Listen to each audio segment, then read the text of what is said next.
Active and highly reputable East Coast set located in the Florence Firestone district. Up until the mid-2000s, they would be seen deep out at Washington Park.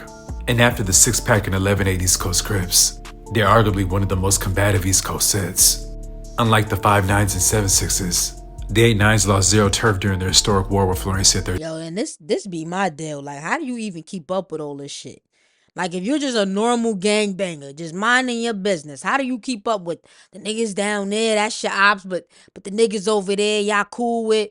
You don't know if a nigga just joined the set yesterday. Now you got to figure out if he's the ops or he cool. Like, how do you? That's a lot. Next question I'm gonna ask my next hood vlog. Like, how do y'all? You know what I mean? 13, and actually. Shout out to the lads. Yo, lads, I ain't gonna lie. I kind of just want to get to the point with this. No funny, because I never heard of Hood War Stories. I just came across their YouTube channel, and this looks like something that we can learn from, because it says a middle-class African joined the Crips. He was bodied before 20, and this kind of breaks my heart. And I just want to say, like, the violence just got to stop, man. Like, this young man didn't even get to make it to 21. It kind of reminds me of the Pop Smoke situation, all right? So thoughts and prayers to anybody in the family. It's a really unfortunate situation. May that young man rest in peace. Subscribe for the vibe. Shout out to Hood War Stories. Let's get into it. Welcome to Hood War Stories. In this episode, I'll be discussing the life of Africa. Ezekiel E. Christopher Awumili was born on October 6, 1997. He got the nickname Africa because he was full-blooded Nigerian. He also went by Tiny J Stone. He grew up in a well-to-do family. His father was a businessman and his mother worked as a registered nurse. Isn't it always like that? Like, they grow up with, like, both parents around, good upbringing, and they choose to go to the streets. I would never understand that part.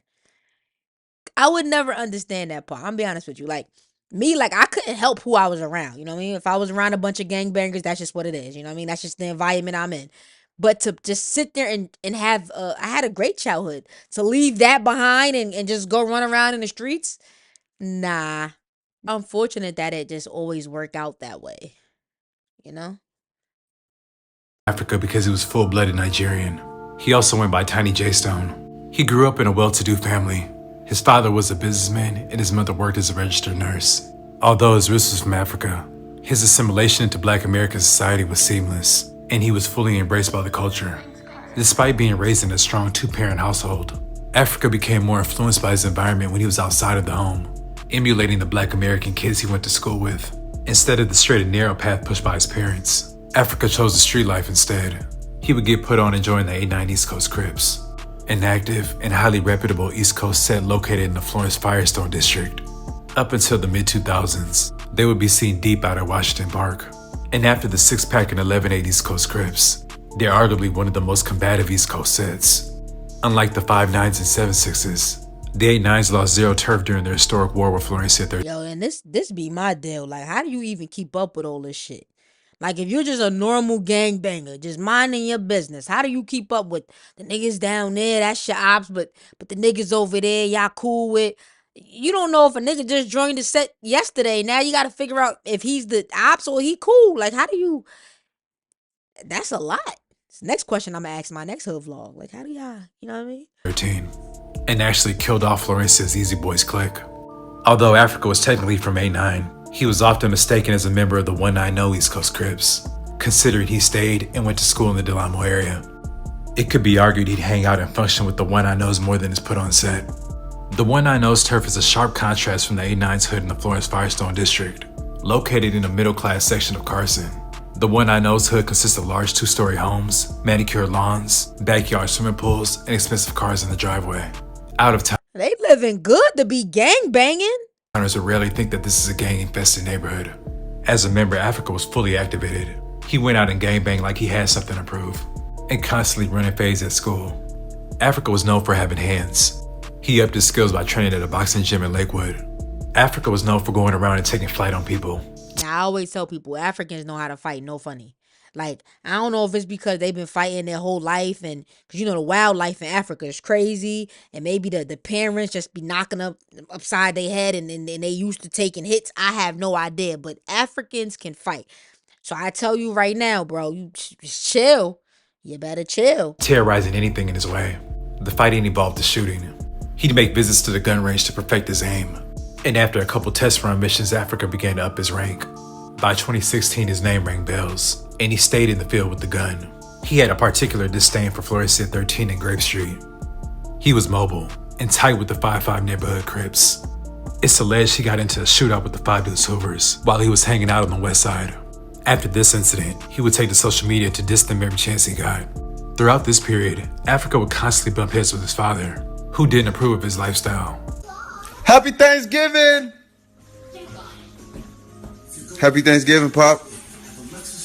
Outside of gangbanging, Africa was gifted athletically and shown his abilities on the football field. Hey, bastard.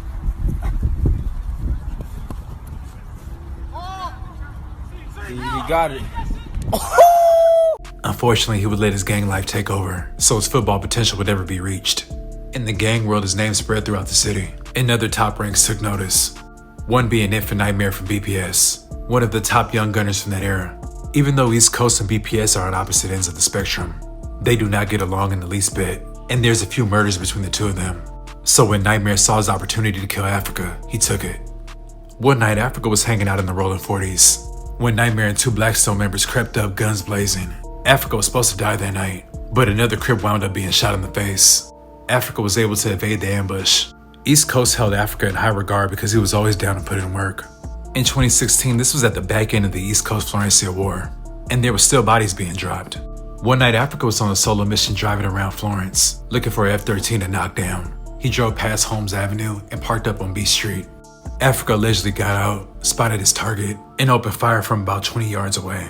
The Florencia members immediately started shooting back, nearly killing Africa in their turf, causing him to retreat. Damn. Africa returned back to his set and reported back on his failed mission. He allegedly would end up dropping the F-13. Not he.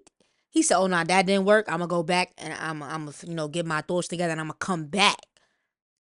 Nah. These niggas be way too reckless for my blood. Member on a later date. Grape Street was next up on the shit list. The Grape Street Crips are a notorious black gang concentrated in the Jordan Down projects. No other gang has done the damage that East Coast did to Grape Street when their war popped off. East Coast went on full blitz mode. In 2017, the height of the war was over, but ill feelings were still there. Africa was a full enforcer on the Grape hate train, packing out members. Affiliates were getting the smoke too. One time, Africa threw a female out of his car and took her phone from playing 03 Greedo. Africa was getting active and banging on anything that wasn't in line with the coast. He allegedly ran up on Frosty the Snowman, and the issue was pressed.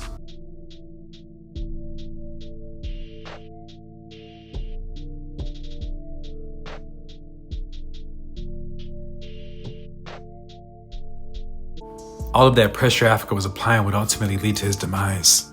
On the night of May 20th, 2017, Africa was contemplating on going out to a Jersey party that was being held in Carson. After being on the fence about it, he decided to go.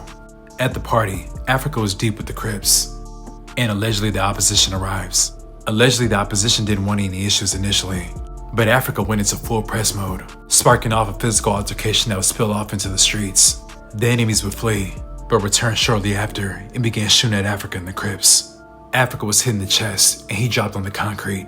His homie was also shot and he collapsed on the street. Africa was taken to the hospital where he was pronounced dead at 1:30 a.m. Initially in the report, the gunman was described as a black male in his early 20s. Rumors spread that either Nightmare or another member from BPS killed Africa, but it was confirmed that Nightmare wasn't even there that night. He tried to kill Africa on a different occasion. Sources close to Africa. Yo, it's the commentary for me. He said, he did try to body him, but not that day. It was somebody else. Not that day. What? Have said that it was allegedly Florencia 13 behind the murder. If you check Africa's Twitter X account, you can see his tweets describing the altercation at the party, sent out just moments before his death, tweeting to a friend that he smacked the opposition so hard he fell in the hood of a car, rolled off, and you see, and it's funny because I was just, not even as funny, it's crazy because I was just telling the homie when I did the hood vlog in Harlem that it be niggas' pride. Like, you see, he said, yo, he knocked them out. Whatever happens from there, they came back guns blazing, allegedly. Situations like that, it'd be like, damn, why y'all can't just squabble up?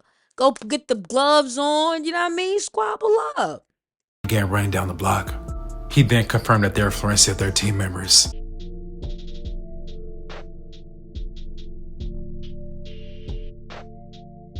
Africa's family was very distraught over his murder, and apparently his mother would not allow any of his homies at the funeral. His body would end up being sent to Africa to be buried. What? They ain't even let the family didn't let the friends in? Nah, that was a little insensitive. Cause I'm sure he would have wanted his friends to be there, you know? Like that's crazy. Africa's family was very distraught over his murder, and apparently his mother would not allow any of his homies at the funeral. His body would end up being sent to Africa to be buried. Africa was well known in the city for his charisma and personality. He was described as very comedic and a ladies' man, and East Coast is still honoring his memory. Yeah, baby, I got that fresh haircut and all of that. You see me? Neighborhood to the. I'd like to thank you guys for watching. Please like, comment, and Yeah, that was fire, bro. Keep it up. Keep it up.